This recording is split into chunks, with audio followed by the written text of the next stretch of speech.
सध्या थेट जाऊयात भाजपच्या पत्रकार परिषदेत। राज्यामध्ये असणारी अस्थिर परिस्थिती, प्रशासनाला दिलेले चुकीचे निर्देश, घटनाबाह्य कृती, केंद्र सरकारचे कायदे मानण्यासाठी दिलेला नकार, कोरोनाच्या संकटामध्ये जगामध्ये नियंत्रण करण्याचा प्रयत्न होत असताना इथं मात्र फक्त भाषण देऊन कोरोनाला बंदोबस्त करण्याचा असफल प्रयत्न, भ्रष्टाचार पराकोटीला पोहोचला, पोलीस विभागांना कायदा व सुव्यवस्थेचं संरक्षण करण्याच्या साठी वापरण्याच्या ऐवजी आपला पक्ष मजबूत करण्यासाठी भ्रष्टाचाराच्या माध्यमातून खंडणी वसूल करण्यासाठी वापरणे, असे 100च्या वरती प्रकरण आम्ही महामहिम राज्यपाल महोदयांना दिलेत।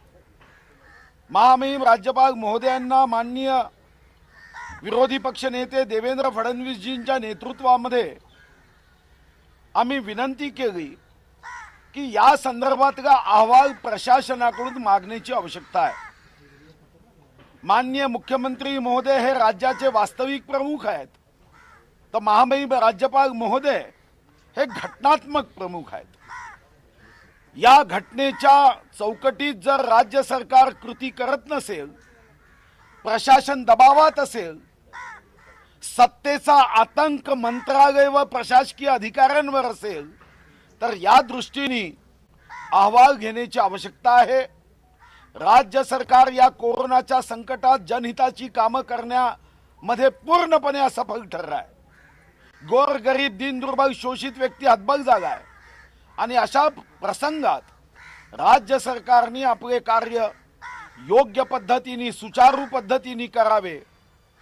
भ्रष्टाचार मुक्त, भयमुक्त, भीतीमुक्त राज्य व्हावं, या दृष्टीने या सरकारचे 100 असफल बिंदू हे आम्ही माननीय महामहिम राज्यपाल महोदयांना सादर केले आहे आणि या संदर्भात मुख्यमंत्र्यांना या संदर्भातला अहवाल माननीय राज्यपाल महोदयांनी मागवावा, मुख्य सचिवांना मागवावा आणि यासोबत आज अधिकाऱ्यांवर जो आतंक आहे, त्यांना बदलीची भीती दाखवली जाते, कारवाईची भीती दाखवली जाते आणि अशा अधिकाऱ्यांना त्यांचं काम जनहितासाठी करण्यासाठी जी बाधा उत्पन्न होत आहे, संवैधानिक अडचणी उत्पन्न होत आहे, या सर्व अधिकाऱ्यांना राज्यपाल महोदयांनी कायद्याच्या माध्यमातून संविधानाच्या चौकटीत त्यांची प्रत्येक कृती व्हावी यासाठी संरक्षण देण्याची आवश्यकता आहे। यासोबत राज्यामध्ये जो भ्रष्टाचार, जी खंडणी मागण्याचे प्रकरण आहेत, ट्रान्सफर मधलं रॅकेट आहे, हे सन्माननीय विरोधी पक्ष देवेंद्र फडणवीसांनी पुराव्यासहित सर्वप्रथम विधानसभेच्या व्यासपीठावर मांडलं, पण तिथेही दाबण्याचा प्रयत्न झाला। आता आम्ही या संदर्भात महामहिम राज्यपाल महोदयांनी हस्तक्षेप करण्याची आवश्यकता आहे हे माननीय विरोधी पक्ष नेत्यांनी सांगितलं आहे। राज्याला वाचवणं गरजेचं आहे, जनतेला न्याय देणं गरजेचं आहे, संविधानाचं रक्षण करण्याचं गरजेचं आहे आणि प्रशासनाच्या माध्यमातून या साऱ्या संकटात योग्य पद्धतीने राज्य पुढे नेण्यासाठी राज्यपाल महोदयांनी हस्तक्षेप करावा अशी आम्ही विनंती केली। माननीय देवेंद्रजी बोलतील, मग आपण बाकी।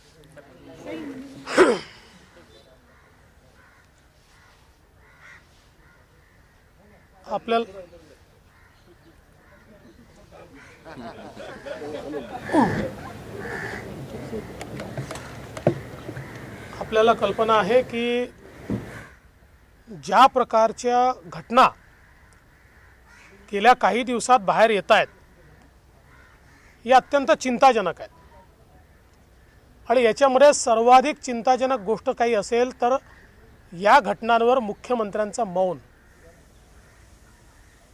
एक शब्द माननीय मुख्यमंत्री या संदर्भात बोलत नाहीयेत। सन्माननीय पवार साहेबांनी 2 प्रेस घेतल्या पण दुर्दैवाने झालेला प्रकार पाठीमागे घालण्याचाच प्रयत्न त्यांनी केला आहे. काँग्रेस पार्टी ही तर अस्तित्वहीन दिसते आहे. या संपूर्ण प्रकरणात त्यांची भूमिकाच नाही आहे. त्यांचे नेते दिल्लीत काहीतरी बोलतायत, इथे वेगळं बोलतायत. एकूणच या महाविकास आघाडी सरकार म्हणा का महावसुली आघाडी सरकार म्हणा, यांनी सगळी नैतिकता ही पूर्ण पायाखाली तुडवली आहे. केवळ सत्तेकरता या ठिकाणी हे सगळं काम चाललेलं आहे. त्याच्या पलीकडे काहीच नाही आहे. आणि माझा तर काँग्रेसला सवाल आहे की काँग्रेसने सांगितलं पाहिजे त्यांना किती हिस्सा आणि वाटा मिळतो आहे. ज्या प्रकारचं त्यांचं मौन आहे, त्यांना वाटा आणि हिस्सा किती आहे हे देखील आता या ठिकाणी आम्हाला समजलं पाहिजे. आणि म्हणूनच आज राज्यपालांना आम्ही भेटून वेगवेगळ्या प्रकारच्या घटना दिलेल्या आहेत. आमची अपेक्षा आहे की मुख्यमंत्री जर बोलत नसतील तर संवैधानिक प्रमुख म्हणून माननीय राज्यपालांनी त्यांना बोलतं केलं पाहिजे. माननीय राज्यपालांनी त्यांच्याकडनं अहवाल घेतला पाहिजे. या खंडणीच्या घटनांचं काय त्यांनी कारवाई केली, जे रॅकेट बाहेर निघालेलं आहे त्या रॅकेटवर त्यांनी काय कारवाई केली, या सगळ्या गोष्टी या राज्यपालांनी त्यांच्याकडनं घ्याव्यात आणि हा अहवाल त्यांनी मागवावा. याकरता आज आम्ही भेटलो आहे. करता हूं भाई हिंदी.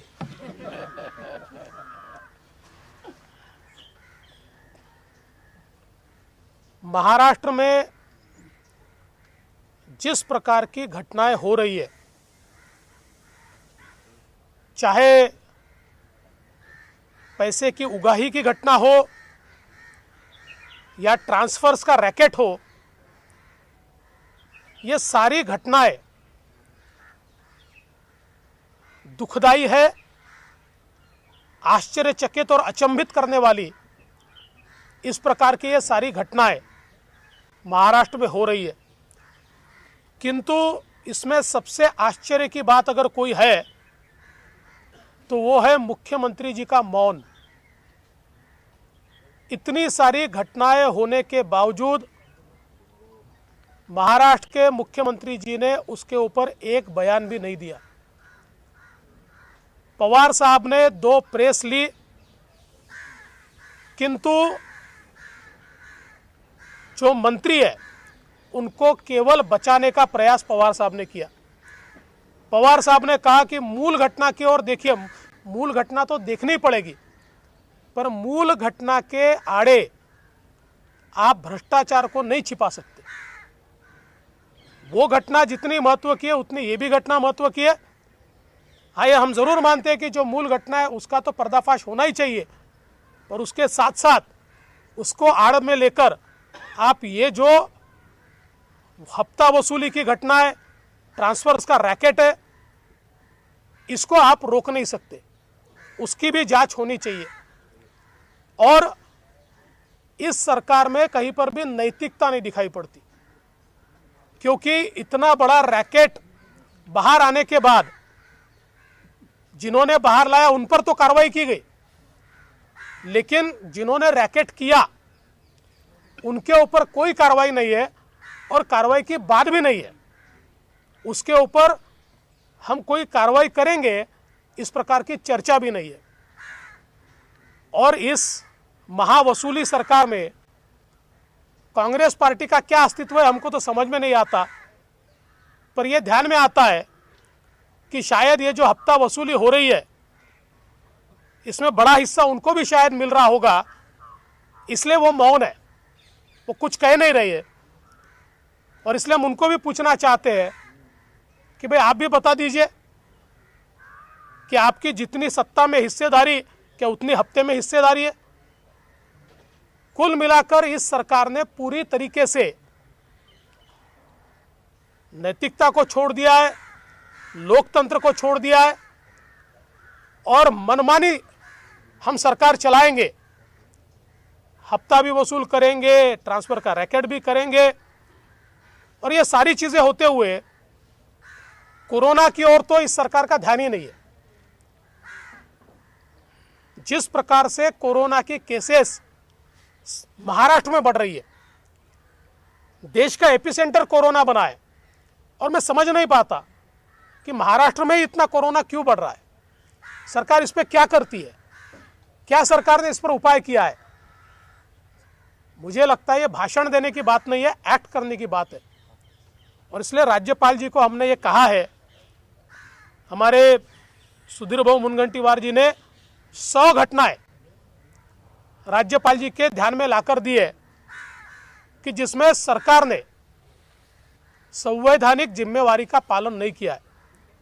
और राज्यपाल जी से हमने इतनी ही मांग की है कि चूंकि मुख्यमंत्री भी बोलते नहीं है, सरकार भी ठीक चल नहीं रही है, ऐसे समय कम से कम मुख्यमंत्री जी को आप इसके ऊपर रिपोर्ट मांगिए। राज्यपाल जी को अधिकार है कि आपने हफ्ता वसूली पर क्या एक्शन लिया, आपने ट्रांसफर रैकेट पर क्या एक्शन लिया, कोरोना के ऊपर आपने क्या एक्शन लिया, ये सारा रिपोर्ट ये मांगा जाए।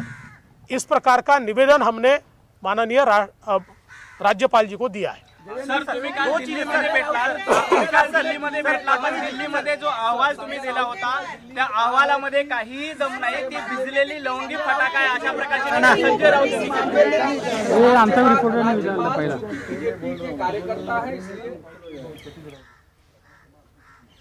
काल जो अहवाल मी दिलेला आहे तो लवंगी फटाका आहे की ॲटम बॉम्ब आहे हे लवकरच लक्षात येईल। एवढे का घाबरले? जर तो लवंगी फटाका होता तर 25 ऑगस्टपासनं तो दाबून का ठेवला? कोणाचे चेहरे बाहेर येणार होते?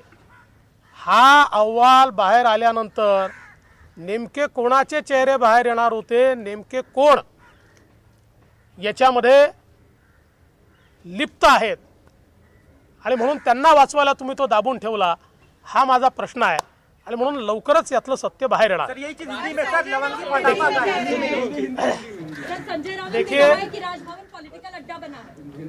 देखिए ये जो रिपोर्ट केंद्रीय गृह सचिव जी को दी गई है, ये छोटा फटाका है या बड़ा बम है, ये तो जल्दी ही सामने आएगा। लेकिन जो कहते हैं कि ये छोटा सा फटाका है, मैं उनको पूछना चाहता हूँ, अगर ये बहुत छोटी बात थी तो 25 अगस्त 2020 से आपने इसको छुपा कर क्यों रखा? वो कौन लोग हैं जिनके ऊपर इसके माध्यम से सीधी उंगलियां उठती है? वो कौन लोग हैं जो कन्वर्सेशन में आते हैं? वो कौन लोग हैं जिन तक माल पहुंचता है? वो कौन लोग हैं जो इसका कोऑर्डिनेशन करते हैं? ये सारी चीज़ें बाहर आएगी, इसीलिए तो आपने इसको छुपा कर रखा। अब ये केंद्रीय गृह मंत्रालय तक पहुंचा है, जल्दी ही ध्यान में आएगा इसके पीछे क्या है। सर, रश्मि शुक्ला बीजेपी के लिए सर जिस तरीके से संजय राउत ने कहा कि मुख्यमंत्री से मुलाकात की बजाय बीजेपी के लोग राज्यपाल के पास जाते हैं क्योंकि राज्यपाल बीजेपी के कार्यकर्ता हैं। देखिए, संजय राउत जी के पास बहुत टाइम है और आप लोगों को खबर नहीं होती तो आप उनके तक पहुंच जाते हैं, और वो कोई इतने बड़े नेता तो नहीं है कि उनके हर सवाल का मैं जवाब दूं। वो कोई इतने बड़े नेता नहीं है। राज्यपाल संवैधानिक प्रमुख है, हम उन तक जाते हैं। देखो ऐसा है ना, अगर हम चले जाए तो बीजेपी के नेता, और आप कमर से झुककर उनको जब प्रणाम करते तो किसके नेता होते? सर, रश्मि शुक्ला रश्मि शुक्ला बीजेपी की एजेंट की इस तरह का आरोप लगाया सर। मुख्यमंत्री को इस पर बात करने की जरूरत ही नहीं है, क्यों जरूरत है इस विषय पर बात करने की? देखिए, मुख्यमंत्री ये प्रमुख है, उन्होंने बातचीत करनी चाहिए, लेकिन वो जानते हैं कि इस पर बात करना उनके लिए कठिन है, और अगर इस पर वो बात करेंगे तो कहीं ना कहीं जांच करनी पड़ेगी, जांच के आदेश देने पड़ेंगे। चोट देना नहीं चाहते। अपनी सरकार को बचाने के लिए, हफ्ताखोरी को बचाने के लिए ये सारा मामला चल रहा है। और इसलिए मुझे लगता है कि संजय राउत तो कोई अधिकृत व्यक्ति नहीं है, उनकी बात को सरकार की बात तो नहीं माना जा सकता, वो कोई सरकारी थोड़ी है। और इसलिए सरकार की ओर से कौन बोल रहा है, क्यों नहीं बोल रहा है?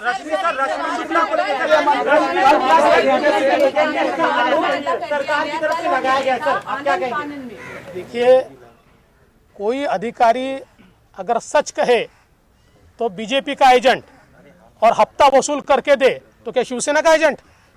गृहमंत्री की मुलाकात हुई, कल गृहमंत्री वर्षा पर मिलने गए। सुप्रीम कोर्ट में बहुत ज्यादा विश्वास नहीं किया जाता। रंजन गोगोई को कोर्ट कर रहे हैं वो, कि उन्होंने कहा कि वहाँ न्याय नहीं मिलता है, तो सुप्रीम कोर्ट पर भी सवाल उठाया है संजय राउत ने।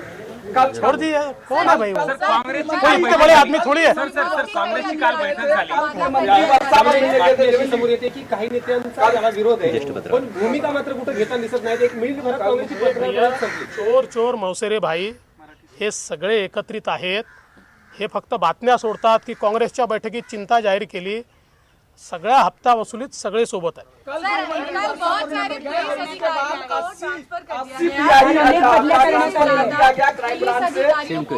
कल गृहमंत्री वर्षा पर मिलने गए और उसके बाद ये पूरा ट्रांसफर हुआ 80 अधिकारियों का। देखिए, जो बूंद से गई वो हौद से नहीं आती। इस प्रकार की चीज़ें पहले करने की आवश्यकता थी, जब ये ध्यान में आ रहा था कि इतने बड़े पैमाने पर लोग हफ्ता वसूली में लिप्त है, उस समय ये करना चाहिए था। लेकिन मैं ऐसा मानता हूँ एडमिनिस्ट्रेटिव बाब है और इसलिए इसके ऊपर मुझे कोई कमेंट नहीं करना। मुझे ऐसा लगता है कि इसके बाद अगर सुधार हुआ तो हम इसका स्वागत करेंगे। गोपनीय पत्र फोडल्याबद्दल महाविकास आघाडीकडनं गुन्हा दाखल करण्याचा प्रयत्न केला जातो। ज्या पद्धतीचा गोपनीय अहवाल रश्मी शुक्ला यांनी दिला आणि ते जर बाहेर केलं तर अशा पद्धतीचा गुन्हा आहे असं सरकारचं गुन्हा तर माझ्यावरच दाखल करावा लागेल ना। गृहमंत्र्यावर, कारण गृहमंत्री अनिल देशमुखांवर हा गुन्हा करावा लागेल की गोपनीय पत्र बाहेर केलं, जे पत्राचं संरक्षण करू शकत नाही ते जनतेचं आणि देशाचं आणि राज्याचं करते। ज्यांना पत्र आपलं गुप्त पत्र हे सुद्धा वाचवता येत नाही, त्यांना तर एक क्षण पदावर राहण्याचा अधिकार नाही, एका सेकंदात राजीनामा देऊन बाहेर गेलं पाहिजे। खास करून रश्मी शुक्लांवर गुन्हा दाखल करण्याची मागणी नाही, गुन्हा त्यांच्यावर दाखल काय, म्हणजे एखाद्या प्रामाणिक अधिकाऱ्यांनी सत्यस्थिती सांगणं हा गुन्हा होतो। आणि तुमच्या फाईल मधून तो पत्र बाहेर जाणं तुमच्या अधिकाऱ्यांच्या माध्यमातून, तुमच्या पीएच्या माध्यमातून, तुमच्या पीएसच्या माध्यमातून खंडणी घेणारे जे अधिकारी आहेत त्यांच्या हातून जर बाहेर गेलं तो गुन्हा कोणावर दाखल करता? हा गुन्हा तर गृहमंत्र्यावर दाखल केला पाहिजे। गृहमंत्र्यांना एक क्षण पदावर राहण्याचा अधिकार नाही। हे जगामधल्या अनेक पंतप्रधान, राष्ट्रपती भवनामधून जेव्हा अशा घटना झाल्या त्यांनी राजीनामे दिले, त्यांना आठवण पाहिजे असेल तर आम्ही पूर्ण इतिहास काढून देतो। विषय मी बाहेर काढलेला आहे, त्यामुळे गुन्हा दाखल करायचा असेल तर माझ्यावर करावा लागेल आणि मी त्याची पर्वा करत नाही। जर हप्ताखोरी होत असेल, रॅकेट होत असेल आणि त्या रॅकेटमधनं महाराष्ट्राची बदनामी होत असेल तर महाराष्ट्राची बदनामी होऊ नये याकरता 4 गुन्हे अजून माझ्यावर दाखल झाले तरी मला फरक पडत नाही। मी कोर्टात जाईन, कोर्टातनं ते सिद्ध करेन।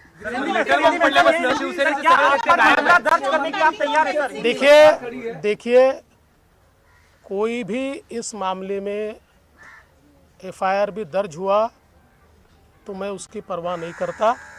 मैंने महाराष्ट्र के हित के लिए ये काम किया है।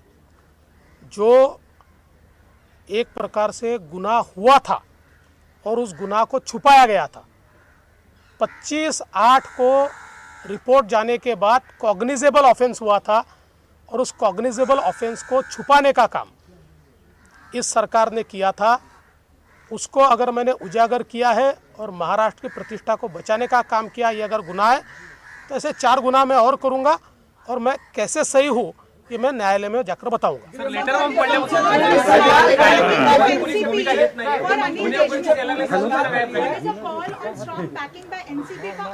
मेरे को बोला भाई से। देखिए, इसमें बहुत स्पष्ट रूप से दिखता है कि ये तीनों जानते थे इस प्रकार की हफ्ताखोरी हो रही है।